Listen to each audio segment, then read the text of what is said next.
Olá, tudo bem? Ótimo sábado para você. Talvez, se você esteja vendo esse horário, já é semana, né? Feliz semana. Hoje é sábado, lição 12. Hoje, dia 11 de setembro. E o tema da lição é Além da Sexualidade. O texto bíblico sugestivo da semana é Ezequiel 16. E logo aqui no sábado também tem, aqui no QR Code lendo, a gente tem acesso ao capítulo 55 do livro Lar Adventista, escrito por Ellen White, abordando esse aspecto da imoralidade sexual, né? Tanto nos solteiros quanto nos casados, etc. Eu queria só fazer algumas, como introdução, lembrando que estou aqui te convidando para estudar a lição comigo, né? Para todos os dias a gente recapitular aqui. Mas aqui no verso, aqui em Ezequiel 16, é um capítulo um tanto quanto grande, tem aí 63 versos, e eu achei um capítulo bem forte, assim, sabe? Deus chamando a atenção do povo de Israel através do profeta Ezequiel, usando até muitas vezes algumas linguagens bem explícitas, né? Lembrando que a gente tem visto até agora que Deus compara muitas vezes o relacionamento dele com o seu povo como se fosse com um casamento. E a partir do momento que tem a idolatria, que o povo de Deus escolhe trair, né, esse relacionamento, então vem a questão dessa comparação com a prostituição. E é isso que esse capítulo 16 de Ezequiel vem trazendo, né? E aí, nessa linguagem aqui usada, que é como se fosse um poema, né? Vem justamente descrevendo todas as coisas que o povo de Israel fez de errado, né? Quando se afastou de Deus. E eu quero só chamar atenção para alguns versos, então vem dizendo aqui, ó, no verso 15 de Ezequiel 16. Confiaste na tua formosura e te entregaste à lascívia, graças à tua fama, e te ofereceste tudo o que passava para seres dele. Tomaste dos teus vestidos e fizestes lugares altos, adornados de diversas cores, nos quais te prostituíste. Tais coisas nunca se deram e jamais se darão. Ele continua falando aqui, ele vem falando o meu pão, verso 19, o meu pão que te dei, a flor da farinha, o óleo e o mel com que eu te sustentava, também puseste diante delas em aroma suave. E assim se fez, diz o Senhor Deus. No verso 20, demais, tomaste a teus filhos e tuas filhas que me geraste, os sacrificaste a elas para serem consumidos. Acaso é pequena a tua prostituição?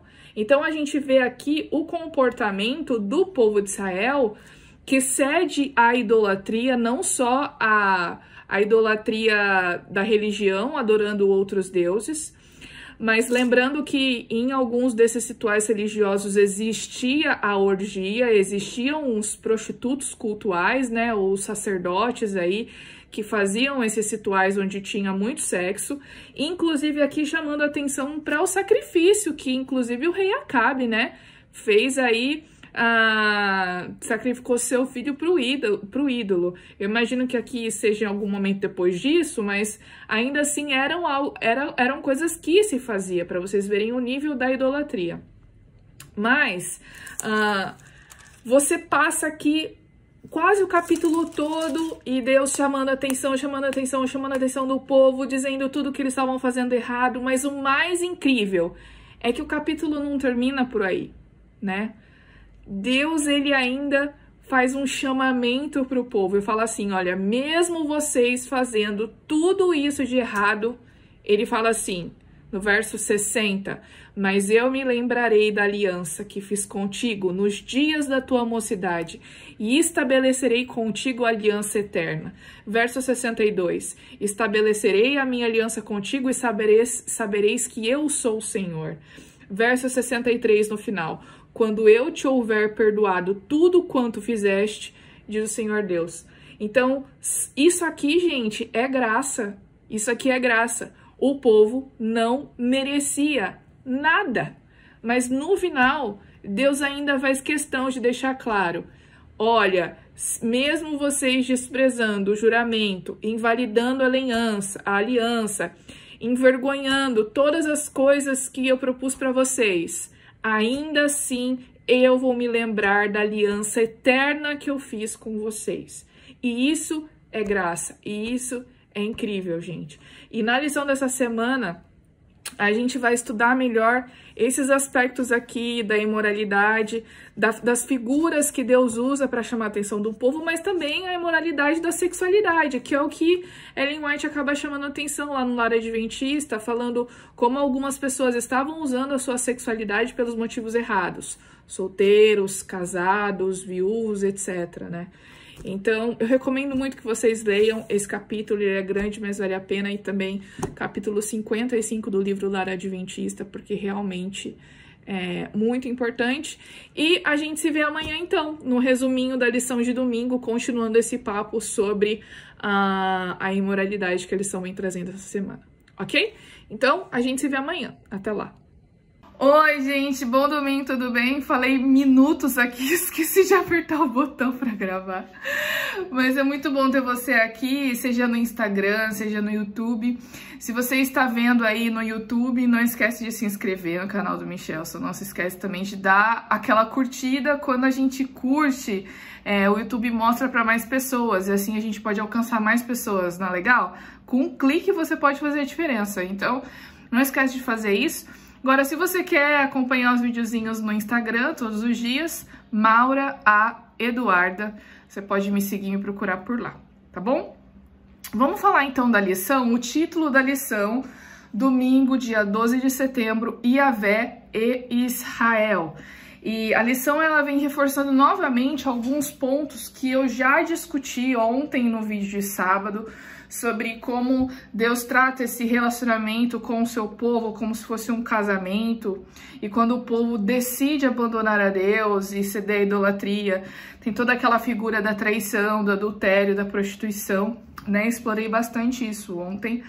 E aí, lendo o capítulo 24 de Profetas e Reis, como leitura sugestiva aí do domingo, o capítulo vem falando justamente como o povo foi dispersado e destruído por falta de conhecimento, por se afastar de Deus e por não cumprir a sua parte na aliança, porque, gente, a aliança é um contrato, né? Quando a gente faz um contrato, tem as duas partes têm que cumprir, né? E a aliança que Deus faz conosco, a aliança que Deus fez com o povo, foi uma aliança condicional. Mas o legal é que toda vez que a gente quebra essa aliança, toda vez que a gente não faz o que a gente deveria fazer, Deus sempre está disposto a refazer esse contrato conosco, né? E a gente pode voltar atrás, né? E tentar permanecer nessa aliança. E eu fico lembrando aqui da história do povo. Então, desde ali do dilúvio, quando Deus decide destruir o mundo, porque a degradação do homem estava a tal ponto que não podia mais continuar do jeito que estava. Então Deus decide destruir, Noé sai da arca, Deus faz uma nova aliança com Noé, que ali seria, a partir dele, seria todos os descendentes da terra.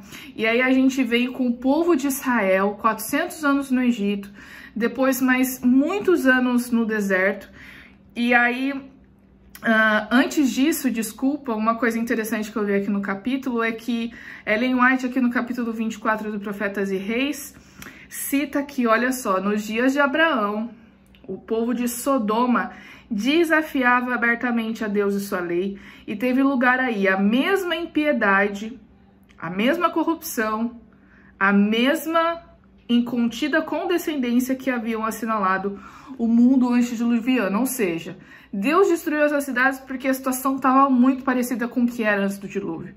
E foi o que tinha que ser feito. E aí depois a gente vê, então, o povo de Israel no deserto, e Deus fazendo uma aliança com o povo, e Deus insistindo nessa aliança. E aí o povo caindo em idolatria, e Deus voltava atrás e refazia aliança o tempo todo, e Moisés intercedendo.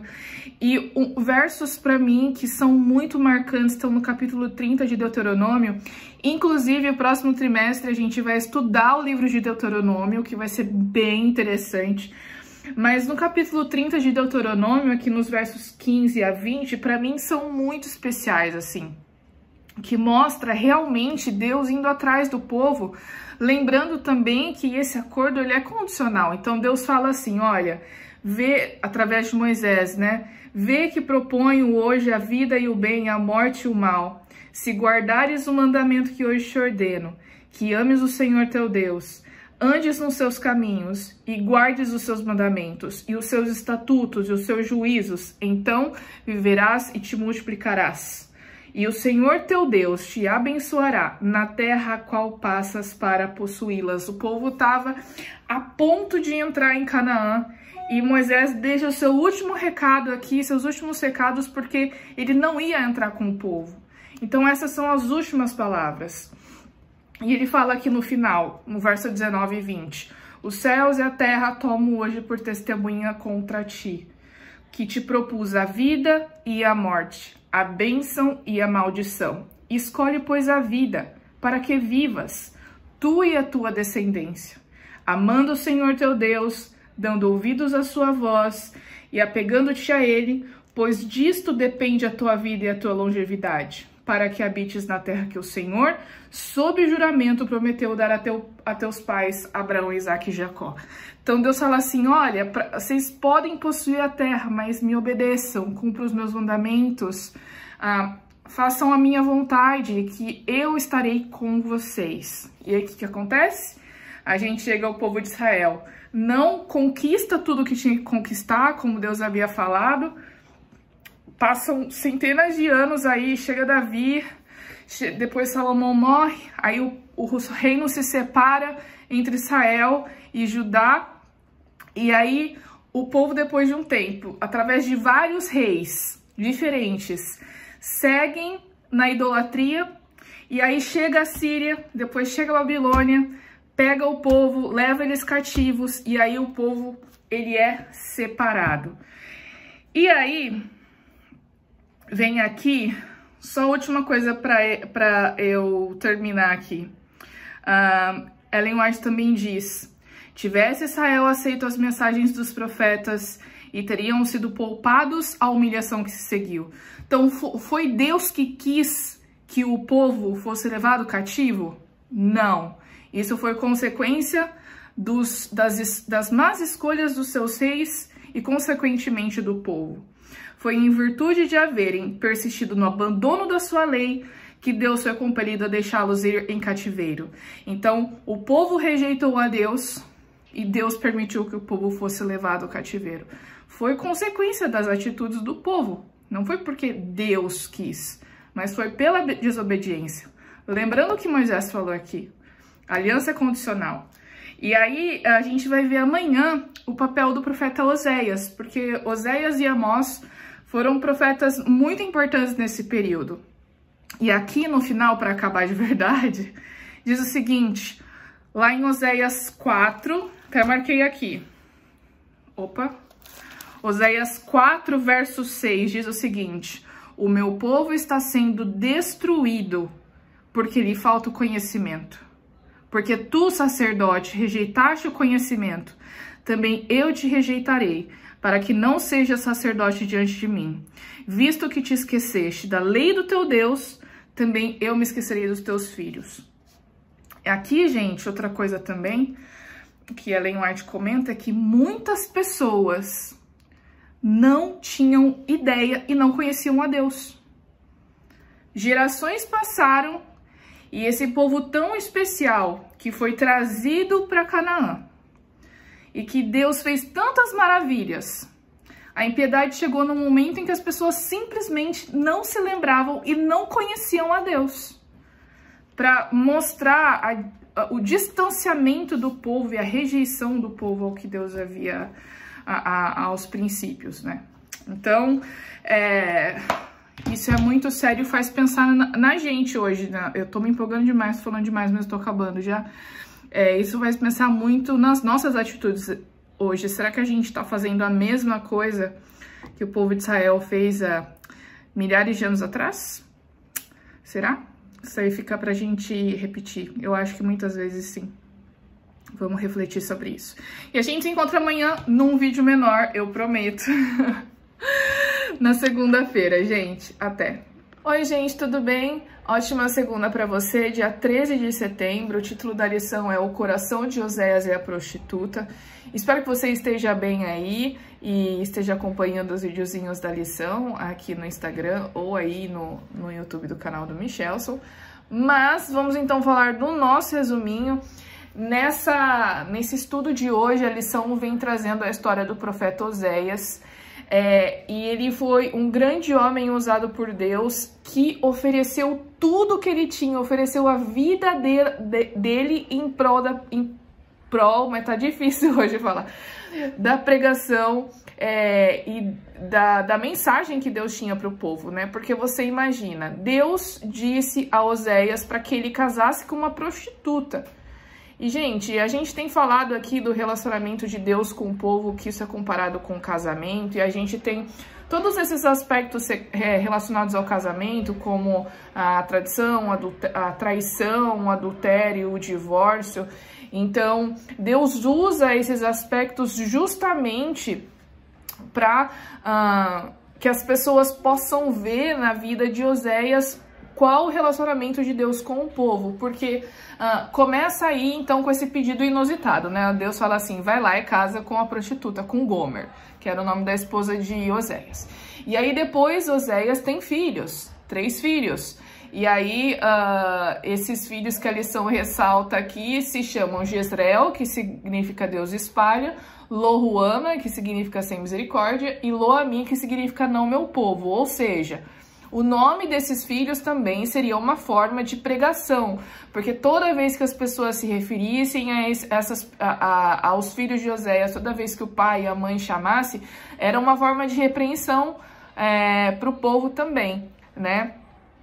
E aqui Deus também instrui Oséias para que ele perdoasse a sua esposa toda vez que ela traísse e ela o traiu, que isso representaria também a forma como Deus recebe o povo novamente, perdoa o povo, usa sua misericórdia quando o povo se afasta de Deus. E aqui no capítulo 3, de versos 1 a 5, justamente explica isso, né? Que Deus fala assim, vai lá outra vez e ama sua mulher, que é adúltera, assim como o Senhor ama os filhos de Israel, mesmo quando eles se voltam a adorar outros deuses, enfim. Então Deus usa essa imagem, o relacionamento de Oséias, para passar uma mensagem para o povo.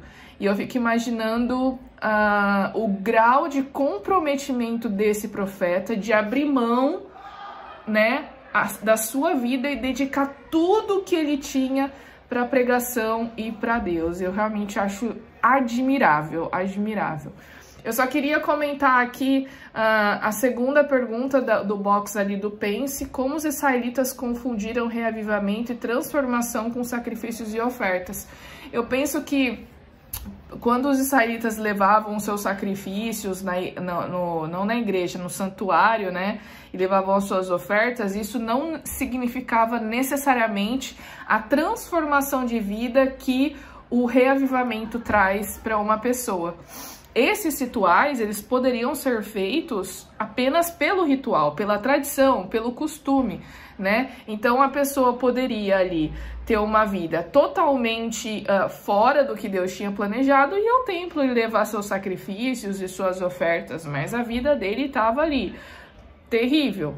Agora, o reavivamento, ele traz essa transformação, a pessoa realmente tem a vida mudada e ela deixa para trás o passado de idolatria, o passado de coisas erradas, que é o que representava aqui o que o povo fazia, né, toda vez que ele se afastava de Deus. Então, o que Deus ele quer é transformar as nossas vidas, né? Ele quer nos transformar e isso representa mudança de atitude, enfim. São várias coisas que se seguem, tá bom? Então é isso, gente. Continuamos amanhã. Lembre-se do passado, é o título da lição de amanhã, e a gente se encontra aqui no Instagram para ver o resuminho, tá bom? Até! Olá pessoal, tudo bem? Ótima terça para você, hoje dia 14 de setembro. Nossa, parece que foi ontem que eu tava aqui começando o mês, né? Passou feriado e tudo, nossa, tá passando muito rápido, eu fico feliz. Mas o título da lição de hoje, do texto, é Lembre-se do passado. Eu sinto que algumas das coisas que a lição vem trazendo hoje eu já falei no vídeo de sábado. Então, eu não quero que fique muito repetitivo aqui, tá bom? Eu só queria destacar algumas coisas, porque, novamente, né, esse capítulo 16 aqui de Ezequiel, ele é um capítulo que, pra mim, foi muito forte, assim. Eu li e percebi que as coisas que estão escritas aqui foi realmente um chamamento pro povo, até porque a linguagem que o profeta usa é muito explícita, né? E a lição, ela vem falando que por que, né, que essa narrativa quase pornográfica, então, é encontrada nas escrituras. Só para que você tenha uma ideia, olha só o que diz no capítulo 16 de Ezequiel, no verso 25, diz o seguinte: a cada canto do caminho edificaste o teu altar e profanaste a tua formosura e abriste as pernas a todo o que passasse, e multiplicaste as tuas prostituições. Inclusive, ele usa a imagem de que não só acontecia essa prostituição, lembrando que isso aqui é uma figura de linguagem usada para representar que o povo tinha se afastado de Deus e tinha se tornado idólatra, né? Que ele fala aqui no verso 33, a todas as meretrizes se dá paga, mas tu dás presentes a todos os teus amantes, e o fazes para que venham a ti de todas as partes adulterar contigo. Ou seja, as prostitutas, elas recebem pelo dinheiro, você dá de graça para todo mundo que passa. É uma linguagem que é muito forte, e a lição fala aqui que o objetivo realmente é simbolizar a santidade da união entre Deus e seu povo e mostrar como essa preciosa união foi violada, né, para realmente mostrar a gravidade disso. E outra coisa que também chama muito atenção, que isso realmente faz com que Deus fique muito triste mesmo, é que, como eu comentei, eu acho que ontem, as pessoas, muita gente não sabia nem quem era Deus, não sabia nem o que Deus já tinha feito pelo povo. Aqui no verso 22 do mesmo capítulo 16 de Ezequiel, fala assim: em todas as tuas abominações e nas tuas prostituições não te lembrasse dos dias da tua mocidade, quando estavas nua e descoberta e revolver-te no teu sangue, né? E a lição até fala aqui que o capítulo, ele usa uma imagem de Deus como se ele tivesse criado, nutrido, né, o seu povo, e aí depois ele se casa com o seu povo, e aí depois o povo o trai, né, e usa essa imagem da prostituição. Então, realmente são imagens muito fortes, mas para representar a gravidade do que estava acontecendo, né, gente? E isso, enfim, é bem impactante. E aí a lição continua aqui: embora ela estivesse destinada a morrer de maneira terrível e destituída como um bebê, Deus a salvou, cuidou dela, amou-a, casou-se com ela e a tornou rica e famosa, né? Lembrando que o capítulo é um capítulo forte, que realmente é para dar uma chacoalhada, mas Deus, no final, traz aquela esperança, né? Aqui no verso 60 diz aqui, ó: mas eu me lembrarei da aliança que fiz contigo, nos dias da tua mocidade estabelecerei contigo uma aliança eterna. Por mais que o povo não se lembrasse dos dias da mocidade, como diz aqui no verso 25, Deus se lembra. E olha como o nosso Deus é maravilhoso e misericordioso, porque Ele se lembra dos seus filhos mesmo quando os seus filhos não se lembram dele. Não é lindo isso aqui? Verso 62, estabelecerei a minha aliança contigo e sabereis que eu sou o Senhor. E é muito incrível, né, que realmente, por mais que nós nos afastemos de Deus, que a gente caia na idolatria, né, como o povo fez naquele momento, em que as pessoas nem se lembravam mais quem era Deus, mas mesmo assim Ele insiste, né, e Ele está conosco. uma mensagem muito linda, né? Representando esse relacionamento lindo que Deus tem com o seu povo, justamente que é o objetivo aqui da lição, né? Então é isso, gente. A gente vou voltar amanhã com vocês pra gente fazer o nosso mapa mental. A palavra-chave do mapa mental, deixa eu ver aqui, é prostituição. Eu já fiquei pensando aqui quais palavras que eu poderia colocar. Acho que amanhã não vai ser fácil fazer, não. Mas vamos topar o desafio aí, né, pessoal? Então a gente se encontra amanhã na quarta-feira, dia 15 de setembro. Até lá! Olá, tudo bem? Ótima quarta pra você. Hoje, dia 15 de setembro, chegamos aí à metade do mês. E agora é o momento de nós fazermos um momento hipertexto, que toda quarta-feira a gente tem aqui nosso mapa mental. O tema aqui, a palavra é prostituição. Lembrando que esse mapa mental, eu vou tirar uma foto e colocar nos meus stories. Se você tá vendo isso aqui depois, você pode procurar no destaque que tá no meu perfil lá, hipertexto, você vai encontrar todas as semanas até agora. Ou também, se você tá assistindo pelo YouTube, você pode me seguir no Instagram para acompanhar na quarta-feira, né? Quando a gente fala sobre o assunto. O Instagram é Maura A. Eduarda. Vamos falar, então, sobre o nosso mapa mental. Então, a palavra prostituição, no início, eu achei que eu fosse ter um pouco de dificuldade para pensar em palavras para colocar nesse mapa mental, porque normalmente essa palavra remete muito à prostituição de fato, né? O profissional do sexo. Mas, pensando no contexto bíblico, tem outras ideias e outros conceitos também que estão embutidos. E, principalmente, esse conceito de prostituição estava ligado à idolatria, né? Então, quando o povo cedia à idolatria, ou seja, adorava outros deuses, era como se ele estivesse se prostituindo, se vendendo a outros deuses, tirando a confiança deles do lugar onde deveria estar para colocar em outros deuses, né, que eram inertes, pedaços de madeira ali que não iam fazer nada. Então, idolatria, outros deuses, são palavras que eu coloquei aqui. Outra palavra é infidelidade, né, porque Deus usa essa palavra para se referir justamente a esse afastamento do povo, que eles estavam direcionando suas esperanças para outros deuses. Ao mesmo tempo que o povo se afastava, então afastamento também é outra palavra que eu coloquei aqui. Rejeição a Deus, porque eles esqueciam de tudo que Deus tinha feito até ali, das maravilhas que Deus tinha feito. Por mais que tivesse passado bastante tempo, né, alguns séculos, desde a saída do povo do Egito, Mar Vermelho, 40 anos do deserto, aquela coisa toda que a gente já conhece, ainda assim era o mesmo Deus que tinha feito todos aqueles milagres. Então, o povo rejeitou tudo isso para se dedicar a outras coisas. E muitos se esqueceram, né, desse Deus das maravilhas, desse Deus todo-poderoso. Esquecimento também é outra coisa que eu coloquei. Falta de conhecimento.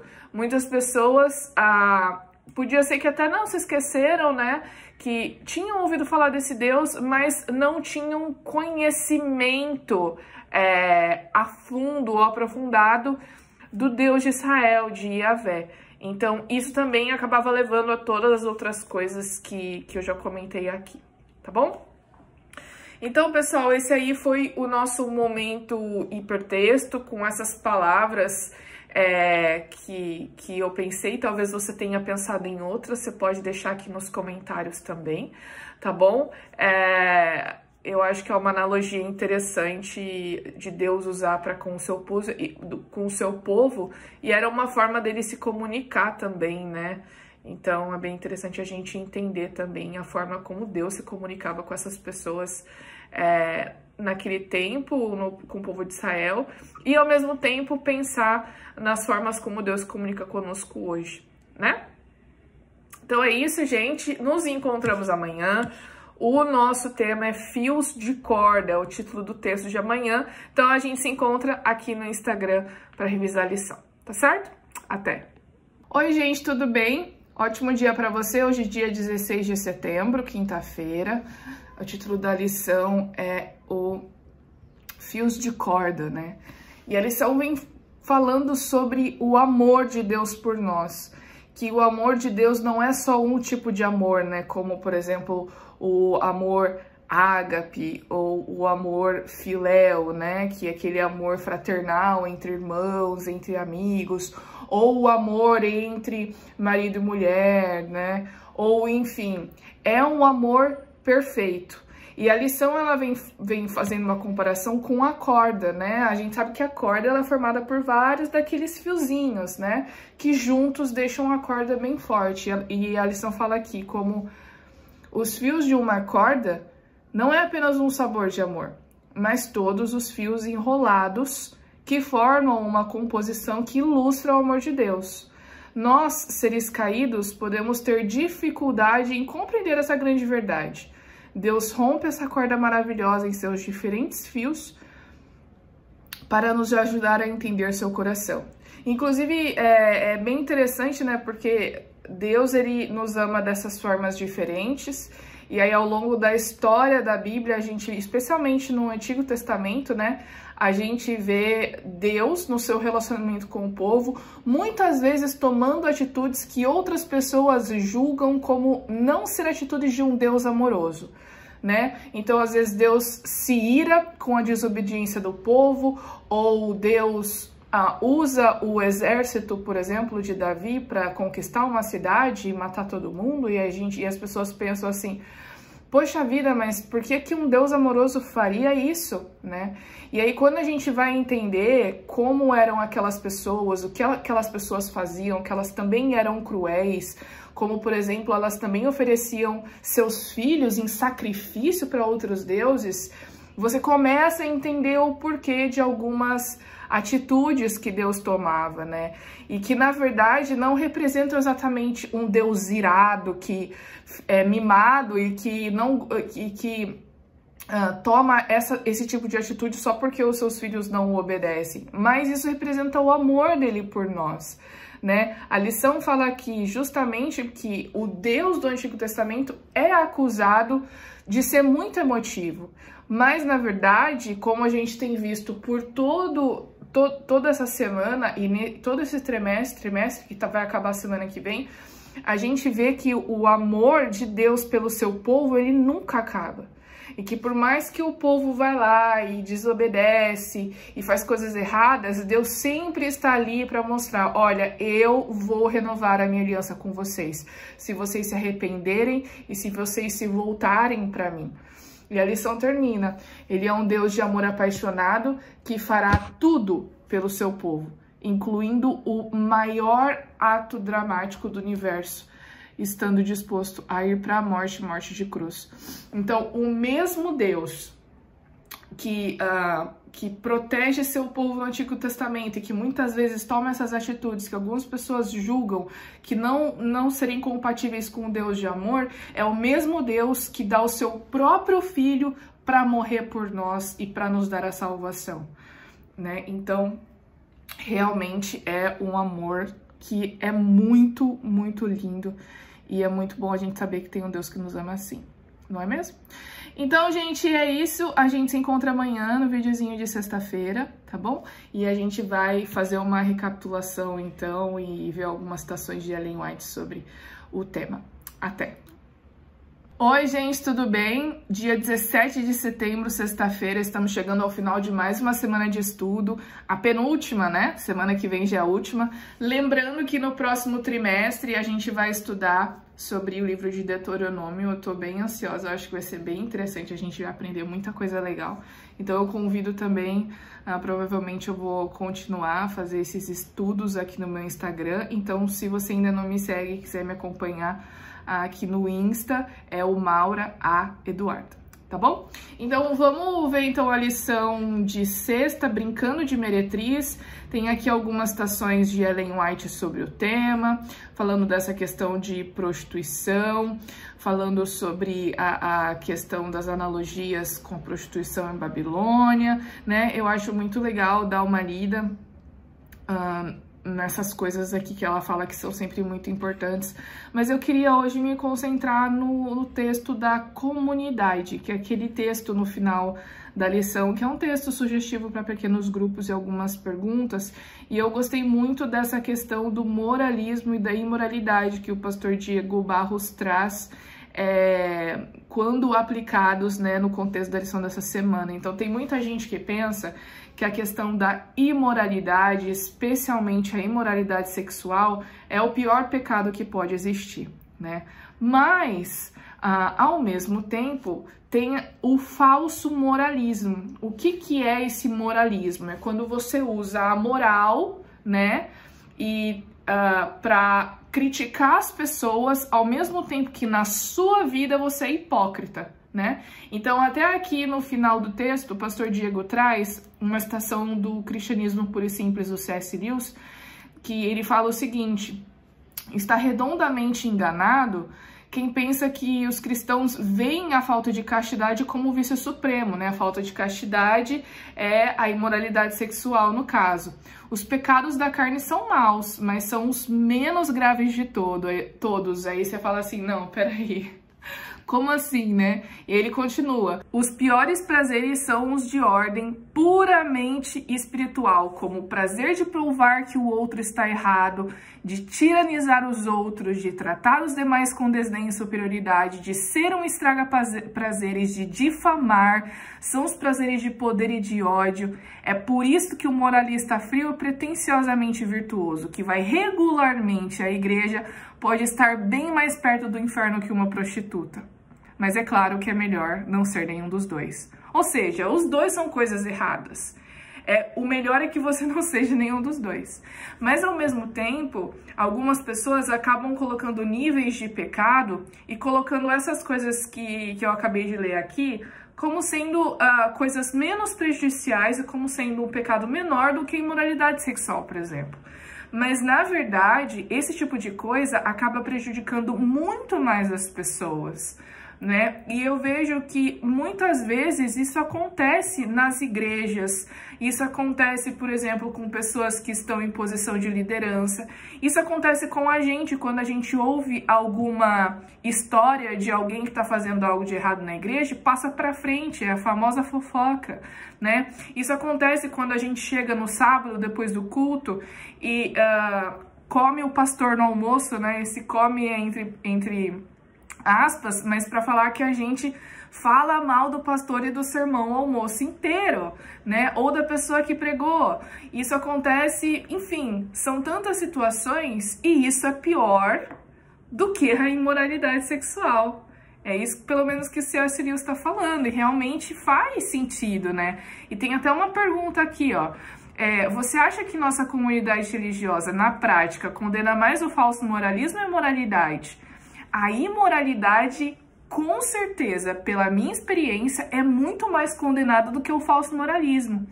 Tem histórias de pessoas que eu conheço que, por exemplo, tiveram pais moralistas a vida inteira falando, não, minha filha não vai namorar, não sei o que lá, não, porque é traição, não sei o que. E aí depois descobre que passou a vida inteira traindo a esposa.